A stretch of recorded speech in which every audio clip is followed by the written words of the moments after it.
So one day you had this guy decided he wanted to start going to church. So Sunday rolled around, he just picked a random church, went and sat down and started listening to the preacher. When all of a sudden his phone started ringing, he forgot to put it on silent. So he was fumbling, trying to get the phone out of his pocket. When he pulled it out, he put it on silent. When he looked up, the preacher was just staring at him, shaking his head in disgust. He looked around the church. Everybody in the church was just staring at him, whispering, pointing. He was embarrassed. Now when church was over with, he was walking out towards his car. Nobody shook his hand. They just still was whispering, pointing. That's the idiot right there. Didn't even know how to put his phone on silent before he came and interrupted such a good service. Man, when he got to his car, he vowed to himself that he'll never step foot in a church ever again in his life.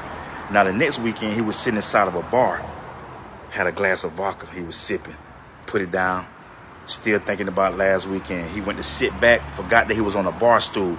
He fell off the bar stool. He tried to catch himself, and he reached out and knocked the glass of vodka off the table. It hit the ground, splashed liquor on everybody in the area. They all jumped up from the table and rushed over to him. He thought everybody was finna start beating on him, when all of a sudden they lifted him up off the ground, asked him, was he all right? Did he have any glass on his face and his eye? He said, no, I'm good. The owner of the bar came and brought him a whole nother glass of vodka, sat him down.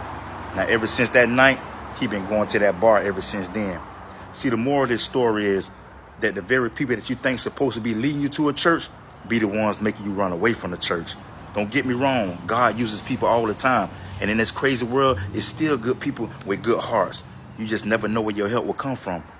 It still can come from a church, but it also can come from a bar. Y'all have a good day.